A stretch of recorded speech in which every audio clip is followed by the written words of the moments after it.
7h, 9h, Europe 1 matin.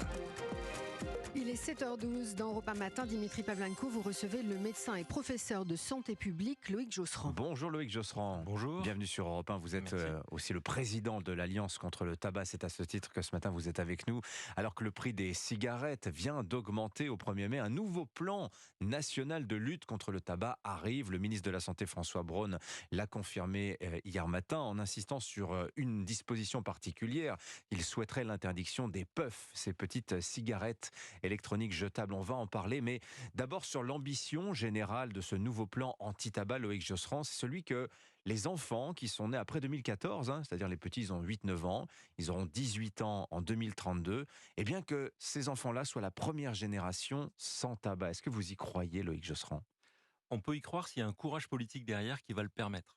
En réalité, tout se joue là, quoi. C'est-à-dire que si on veut véritablement une génération sans tabac à partir de 2032, il faut effectivement que l'on ait une augmentation des prix qui continue et qui soit bien là. Il faut qu'on ait un respect de la loi, notamment sur l'interdiction de vente aux moins de 18 ans. Aujourd'hui, on vit dans un pays qui a une loi qui est pas si mal faite que ça du point de vue de la prévention du tabac. On peut penser notamment à la loi E20 qui comporte énormément de volets qui sont très intéressants, mais un des points majeurs de cette loi E20, en dehors de la publicité, c'est la vente aux mineurs. Et aujourd'hui, on continue sans aucune limite en France à vendre aux mineurs. Alors on va évidemment détailler point par point, mais il y a combien de fumeurs aujourd'hui en France, Loïc Josserand ? Aujourd'hui, il y a 25% de fumeurs quotidiens et 30% quand on prend les fumeurs un peu moins quotidiens. Donc on est à peu près à un peu moins d'un tiers de la population française qui fume. Entre un Français sur 4 et un Français sur 3 fument aujourd'hui dans le pays. C'est énorme. Oui. C'est énorme. Oui, ça fait près de 15 millions de Français.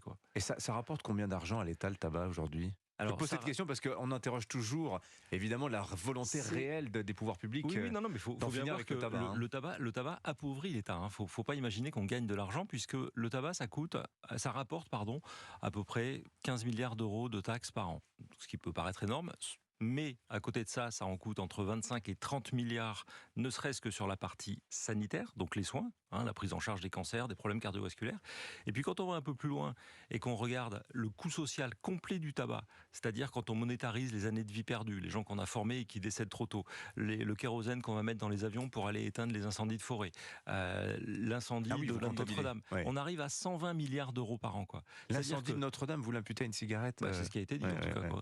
Et en tout cas, donc on arrive à quelque chose qui coûte 120 milliards d'euros par an, tous les ans. 120 milliards d'euros par an, pour qu'on ait une idée, ça fait 2000 euros par an et par Français. Ce qui veut dire que là, autour de la table, chacun, on paye 2000 euros, qu'on soit fumeur, non fumeur, on paye 2000 euros par an pour compenser l'intégralité des coûts du tabac. Pour que ce coût soit neutre, il faudrait qu'on ait un paquet qui soit en réalité à 40 euros. À 40 euros le paquet. Oui. Alors justement, dans un livre blanc paru cet automne, vous proposez 6 mesures fortes. En réalité, rien de très nouveau, Loïc Josserand, quand on interroge ces mesures. Vous dites par exemple, il faut continuer à augmenter le prix du paquet de cigarettes. On voit qu'il arrive à 11 euros dans une période d'inflation où les salaires en France, eux, ne progressent pas beaucoup. Et pourtant, vous venez de nous le dire, il y a toujours entre un Français sur 4 et un Français sur 3 qui fument aujourd'hui. Est-ce que c'est vraiment dissuasif ? Le prix est recommandé par l'OMS et le prix est une des meilleures mesures qui permettent. Mais c'est prouvé. C'est montré. On sait très bien que une augmentation du prix de 10% entraîne une baisse de 4%. Ça, c'est l'élasticité négative du prix. Et donc, on a une demande qui pèse de 4% quand on augmente le prix de 10%. C'est observé en France, c'est observé aussi dans un certain nombre d'autres pays. Donc, il faut continuer. Et surtout, ce qui est important, c'est d'avoir une trajectoire fiscale. C'est pas avoir des petites augmentations qui sont ponctuelles. Celles-ci, en réalité, il faut annoncer la couleur, dire aux gens, il faut dire en 2027, on sera à 15 euros. Et là, on se pose la question dès aujourd'hui de se dire, mais à quoi ça sert que je continue à fumer ? Puisque je sais que dans 3-4 ans, ça va me coûter tel prix. Mais vous savez bien comment ça marche, c'est-à-dire que quand un paquet de cigarettes coûte très cher, on voit ces transferts de consommation, que ce soit par exemple vers les tabacs chauffés, ça c'est très à la mode, il n'y a pas la même fiscalité, ou bien la cigarette ça va être rattrapé ça. Ou bien la cigarette électronique qui coûte objectivement moins cher que le paquet de cigarettes, Loïc Josserand. Vous souhaitez aussi des choses là-dessus, vous? qui coûte moins cher. Aujourd'hui, la cigarette, il y a plusieurs types de cigarettes électroniques. Oui. Hein. Alors le tabac chauffé, c'est encore du tabac. Hein. De toute façon, là, la fiscalité, elle va être remise à plat et elle va rattraper celle du tabac.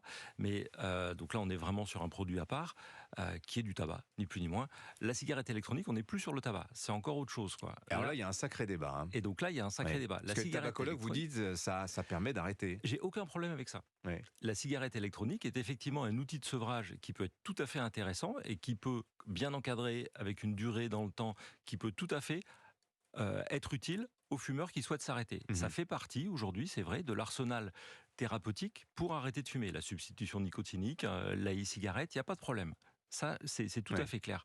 En revanche, quand on est, et c'est pour ça que je parlais de différents types de cigarettes électroniques, quand on est sur des cigarettes électroniques jetables, marketées pour les enfants, et là, quand je vous parle d'enfants, on commence à parler de gamins qui ont 11-12 ans et qui commencent à utiliser ça. Quoi. Donc ce sont les fameuses puffs, hein, ces cigarettes ce sont les fameuses puffs jetables. Les cigarettes jetables, dont les parfums sont Icy Banana, Choco Noisette, etc., avec un marketing qui est remarquablement fait pour les enfants, qui ne vise véritablement que les gamins à partir de 11-12 ans. Et il n'y a pas d'interdiction particulière? Il n'y a aucune interdiction, c'est une cigarette électronique. Comment ça se fait qu'il n'y ait pas... Enfin, c'est ahurissant quand même. C'est de la nicotine.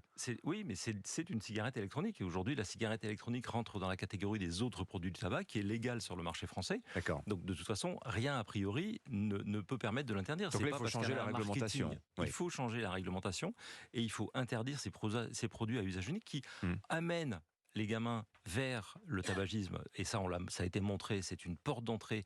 La puff n'est pas un moyen de sevrage, c'est un moyen d'initiation. Ouais, alors, deux autres mesures. Vous dites il faudrait interdire le tabac avant 21 ans. Qu'est-ce que ça change réellement par rapport à 18 ans quand vous passez devant un lycée? Vous, Loïc Josserand, je ne vais pas vous apprendre la vie, vous voyez bien que 14, 15 ans, ça fume, quoi. Il faut avant d'interdire 21 ans, il faudrait déjà un respect fort de la loi à 18 ans. Je veux dire, aujourd'hui, le tabac, n'importe quel gamin qui va rentrer dans un bureau de tabac, qui va demander un paquet de cigarettes, mais il va va pas dans un bureau de tabac. Contrôle. Il va au coin de la rue, il achète des cigarettes de contrebande, il y en a partout.